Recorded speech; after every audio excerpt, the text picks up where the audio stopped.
अगर आपको सूरज की तरह चमकना है तो आपको उसकी तरह जलना भी पड़ेगा। यानी कि अगर आपको सक्सेस चाहिए तो उसके लिए बहुत ही हार्ड वर्किंग करनी पड़ेगी, तन मन धन से जो है मेहनत करना पड़ेगा। देखिए आज 5 जुलाई है और आज की वीडियो में टोटल 12 प्रश्नों पे हम चर्चा करेंगे। ये प्रश्न बहुत ही खास हैं और सबसे खास प्रश्न तो आपको स्क्रीन पे दिख ही रहा है। तो इस वीडियो में सारी इन्फॉर्मेशन हम जानेंगे कि कौन जो है मिस इंडिया 2022 चुनी गई हैं और ये कहाँ से बिलोंग करती हैं। और देखिए इस वीडियो को पूरा देखने के बाद आप इसकी जो पीडीएफ फाइल है इसको डाउनलोड कर सकते हैं हमारे टेलीग्राम चैनल से और इस वीडियो के डिस्क्रिप्शन बॉक्स से।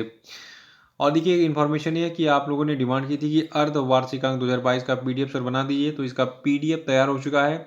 आप इसको परचेज कर सकते हैं, डिस्क्रिप्शन बॉक्स में इसकी लिंक दी गई है। इस पीडीएफ में आपको जनवरी से लगाए जून 2022 तक के 1800 मोस्ट इंपॉर्टेंट सेलेक्टिव प्रश्न मिलेंगे जो कि आपकी सभी परीक्षाओं के लिए इंपॉर्टेंट है। तो इसको डाउनलोड कर लीजिएगा और आपको बता दूं, जैसे आप पिछला पीडीएफ पढ़ के जो है एग्जाम में जाते हैं 100% करेंट अफेयर में स्कोर करते हैं, तो इसको पढ़कर भी जो है आप बिल्कुल यही कारनामा करके आएंगे। तो इस बार इसको जो है डाउनलोड कीजिए, पढ़ के जाइए और सिलेक्शन लेकर आइए। मैं चाहता हूं कि आप में से हर बच्चा जो है सेलेक्ट हो। और जैसे सभी मैसेज करते हैं कि सर मैं सेलेक्ट हो गया, तो मैं उनका जो है स्क्रीनशॉट लेके जो है लगा देता हूं यूट्यूब पे या फिर अपने व्हाट्सएप पे, तो आप भी उस लिस्ट में शामिल हो। देखिए आज का हमारा पहला प्रश्न है कि मिस इंडिया वर्ल्ड 2022 का खिताब किसने जीता है।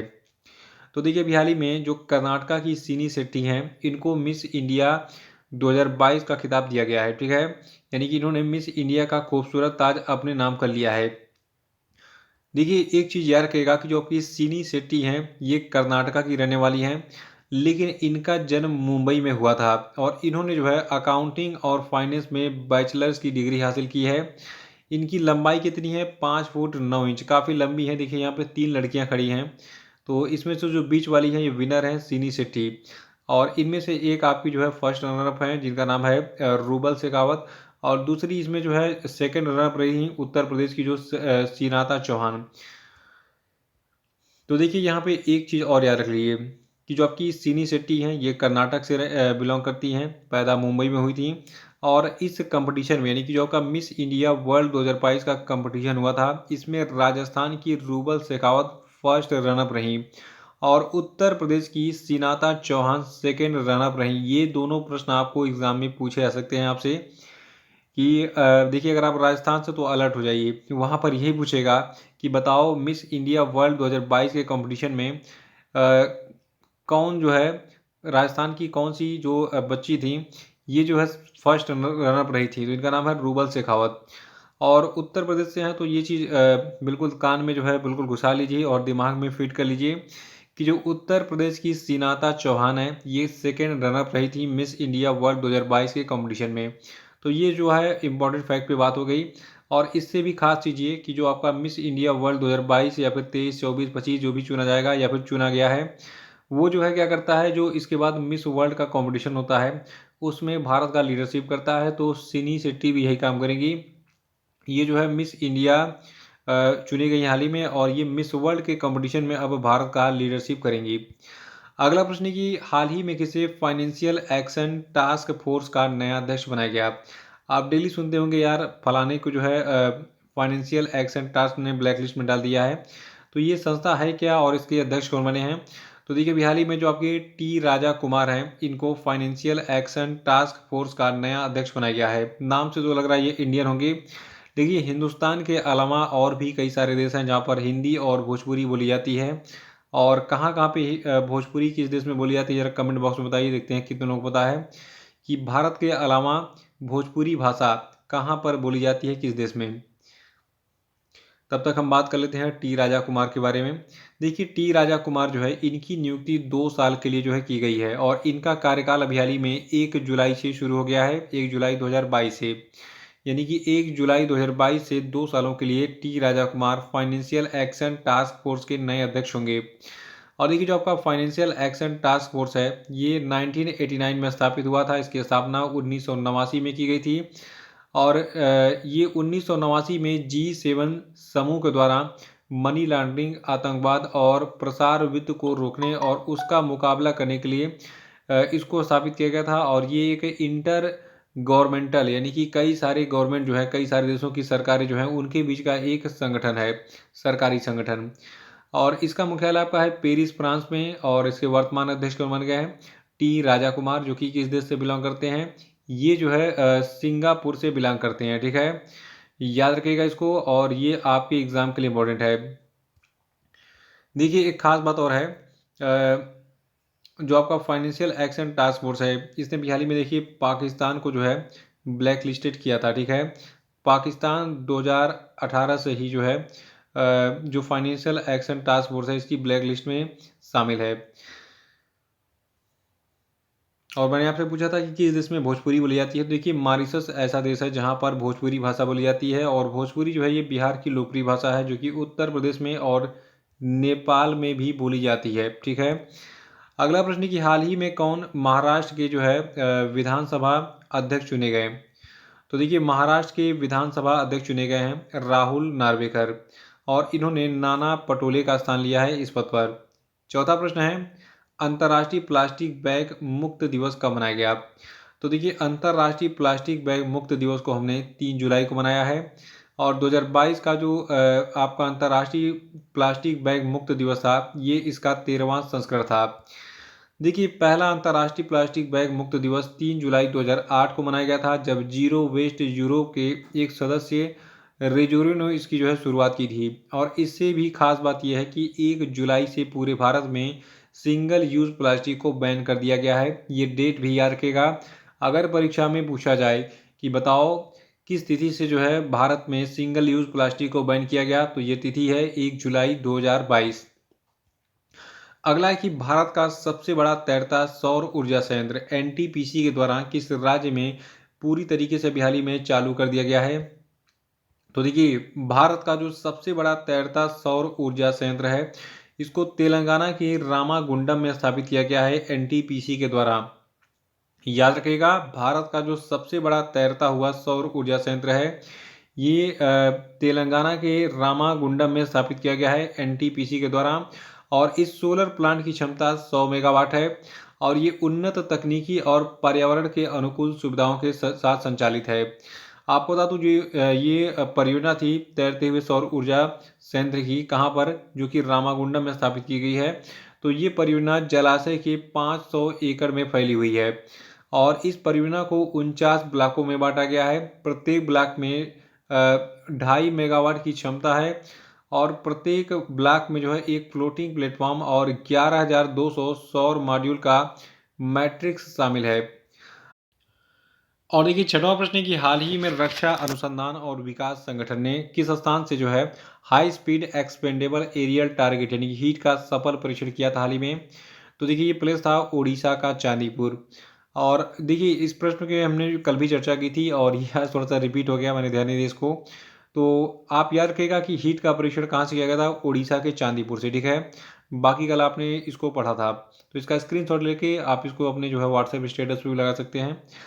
अगला कि हाल ही में किस राज्य सरकार ने राज्य की महिलाओं के लिए नारी को नमन योजना शुरू की। तो देखिए नारी को नमन योजना शुरू किया है हिमाचल प्रदेश की सरकार ने।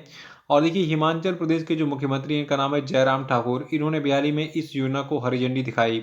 और इस योजना का टारगेट क्या है, देखिए आपने देखा होगा महिलाएं जो है ये बसों में यात्रा करती हैं, तो उन्हीं के लिए ये योजना है। देखिए अब कोई भी महिला अगर बस में यात्रा करती है, तो उसको जो है जो बस का टिकट होगा उसकी कीमत में 50% की छूट मिलेगी। यानी कि अगर 100 रुपये टिकट है, टिकट का दाम है, अगर कहीं से उसको जाना है एक स्थान से दूसरे स्थान तक, तो 100 रुपये की जगह अब उसको जो है केवल 50 रुपये पे करना पड़ेगा।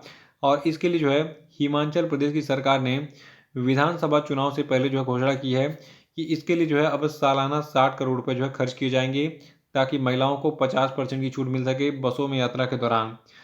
अगला कि हाल ही में भारत और किस देश के बीच में बैक चैनल वार्ता का नेतृत्व करने वाले पूर्व राजनयिक सतिंदर लांबा का 81 साल की उम्र में निधन हो गया।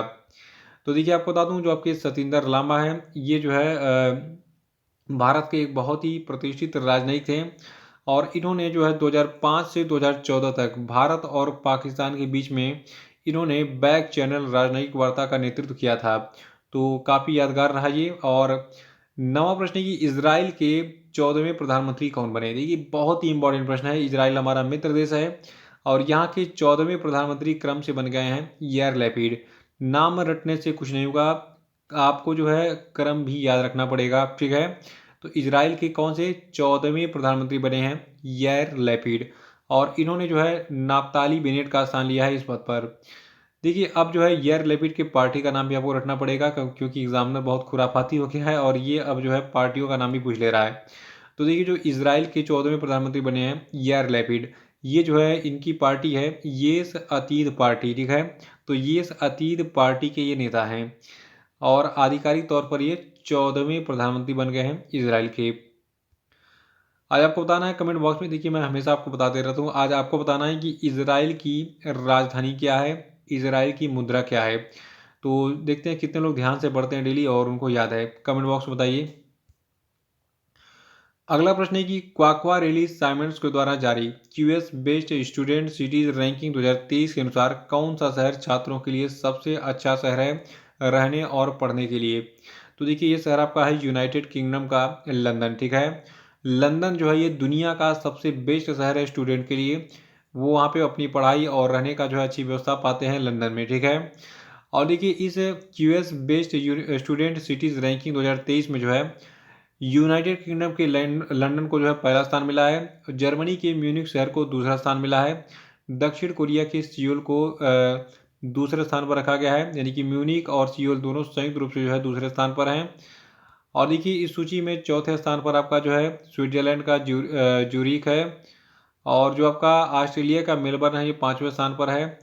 यूनाइटेड किंगडम का जो आपका दुबई है ये 51वें स्थान पर है, और भारत का जो मुंबई शहर है ये 103वें स्थान पर, और भारत का बेंगलुरु 114वें स्थान पर, 125वें स्थान पर चेन्नई और 129वें स्थान पर नई दिल्ली है QS best student city ranking 2023 में। एक चीज़ ध्यान दीजिएगा, मैं आपको पहले भी बता चुका हूँ, मैंने उस समय जो है तो उस समय मेरे पास डाटा पूरा नहीं था, तो इसलिए नंबर 1 पे कौन था, दूसरे पे कौन था, तीसरे पे कौन था ये मैंने नहीं बताया था। तो आज उसको मैंने कंप्लीट कर दिया, ठीक है। देखिए एक भी डाटा आपको छूटेगा नहीं, मैं प्रयास करता हूँ कि हर चीज़ वो जो एग्ज़ाम में पूछी जाती है वो आपको मैं अवेलेबल करा सकूँ, ठीक है।